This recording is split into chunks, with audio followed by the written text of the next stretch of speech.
first issue ever, we go on the road to the LA Sci-Fi and Comic Book Convention. Join me. First issue ever! Alright everyone, behind me is indeed the LA Sci-Fi and Comic Book Convention. It's the first convention that I'm going to ever since I moved to LA. That's right, I live in LA.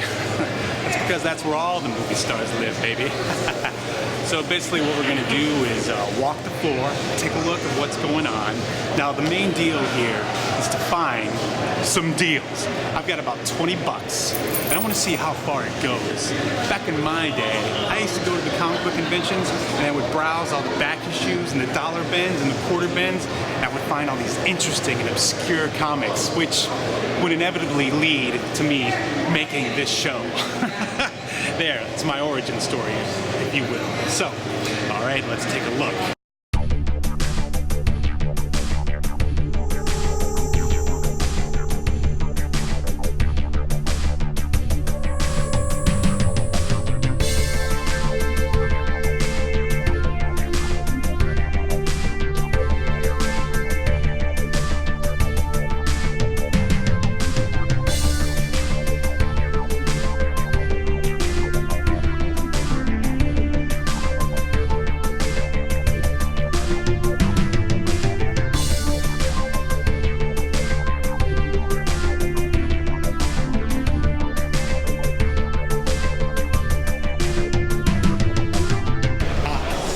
Bins that I'm talking about, but they're not looking very cheap.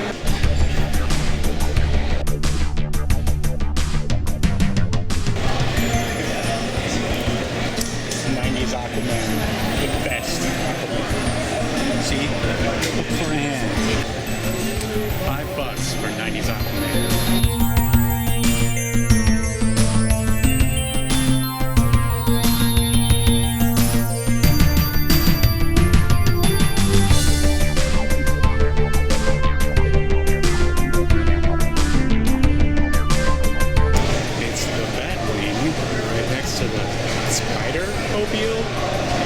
And I don't even know what that is. Wolverine's changing closet.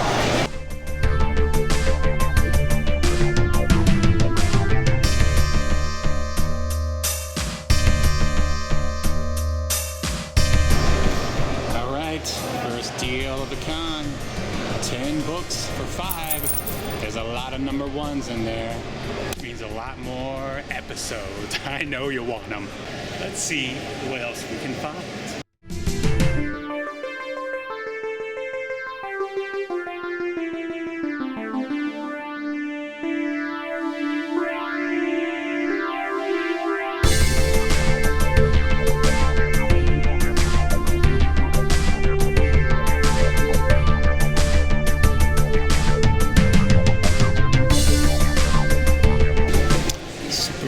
Kamala, 30 bucks.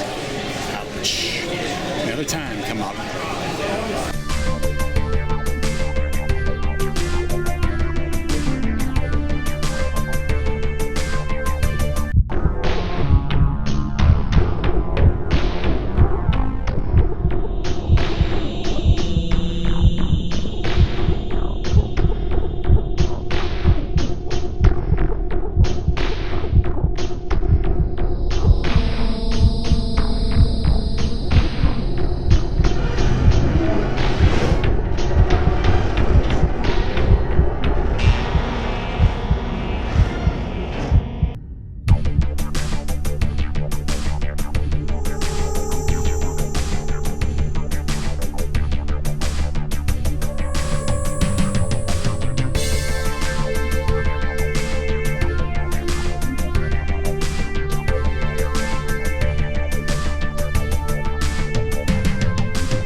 equivalent of a person who has 2 grocery carts in a very small grocery store.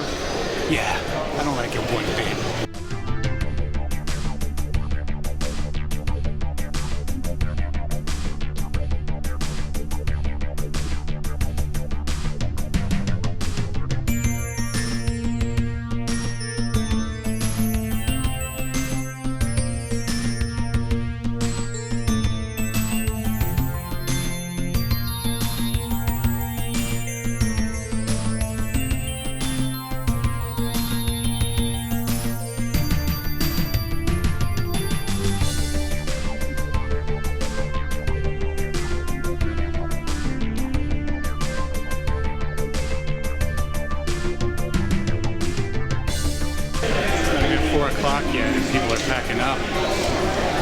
this thing was supposed to go on until 5.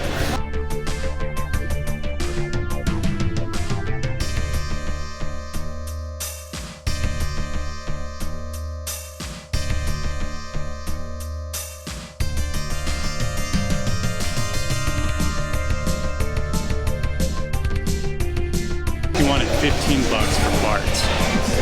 I don't think so.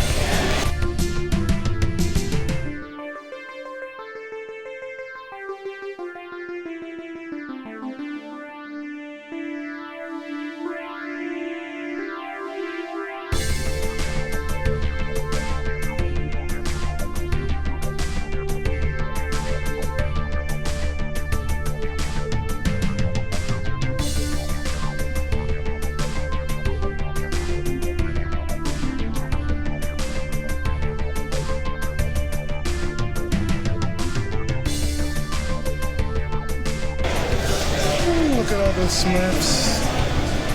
Hopefully it's a sign. Mark Hamill.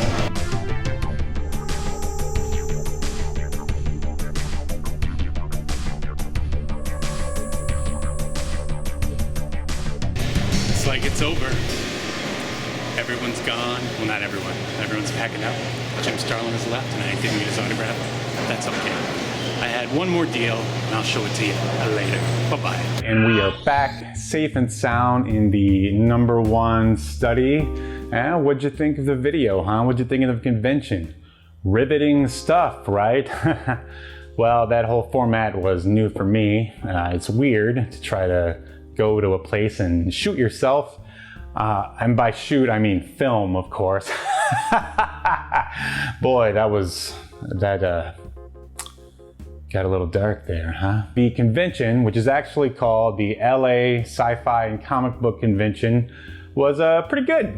I liked it. As you can see from the video, it was kind of small, kind of intimate. It reminded me of comic conventions that I went to when I was younger, before being geek or nerdy was trendy and cool, man. Quite a few vendors, and mostly about the comics, it seemed. They had a good mix of action figures and video games and stuff like that. The big guest was Jim Starlin, who basically created all the Marvel cosmic characters that or at least the way they look today, like Thanos, Silver Surfer, the Guardians of the Galaxy, all the Infinity stuff that's going to be showing up in the movies.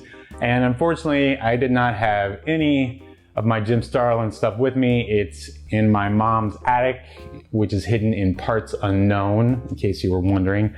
And so, you know, I wasn't too worried about it. I'm not a big autograph guy anymore, but it would have been nice.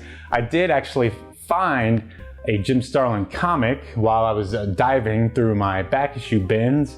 But by the time I went to get him to sign it, he was gone. And that's one of the negatives I found of this convention, is that, as you hopefully saw in the video, people started packing up around before even 4 o'clock. And it clearly said on the flyer that this thing was going to be going until 5. And it's unfortunate because there were quite a few things in that video, which maybe you couldn't tell, but I was basically shooting all the stuff that I wanted to buy but didn't have the money to buy.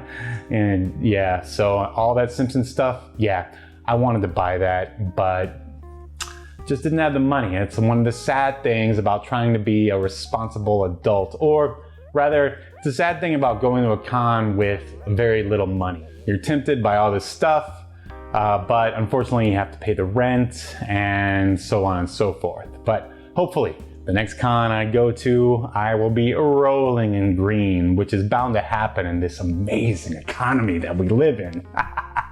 But I did manage to get around 17 comics.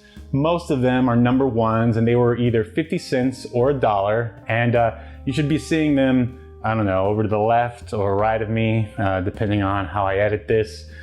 Instead of going through and talking about all of them, I figured I'd show you a brief glimpse of the cover. And because if I talked about them right now, that would pretty much ruin any future episodes that I can make of said comics. But anyway, back to the con. I enjoyed it. It was only $12 to get in, and basically in total I spent $40 for the 17 comics and a PlayStation 3 controller that I got for $15 because I needed one. It was a nice, laid back atmosphere, at least inside. One of the negatives of the con for sure is their ATMs or lack thereof. Got to the convention center, which is the LA Marketplace, which I guess is a place where they have a lot of these trade shows and stuff like that, and their ATM was out of order. Then I went to a shady marketplace. Their ATM was out of order, and I had to walk all the way down in not the best neighborhood to go to this Wells Fargo that had a $3 service charge just to take out my money. Well, my credit card's money. Let's not talk about that.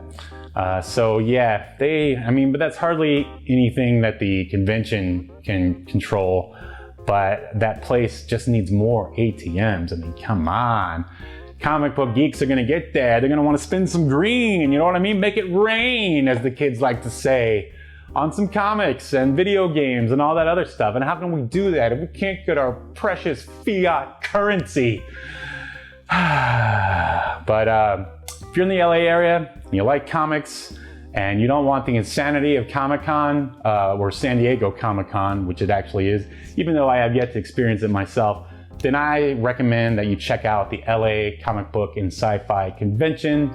It's nice. It's a nice way to kill time on a Sunday afternoon, but just get there early because people, for whatever reason, they pack up early. Appreciate the support that everyone has given thus far. We're up to 28 subscribers, closing in on 30. Whew. Oh, and another cool thing that happened is, remember all the way back to, I think it's episode 2 for We Will Never Go Home, the artist, the writer, and the company retweeted this awesome show. Did it make the numbers go up? But the important thing is that the industry is taking notice, and it's all thanks to me. I mean you, all of us, the number one nation. My name is Steve, and this has been First Issue Ever on the road, and we will see you next week.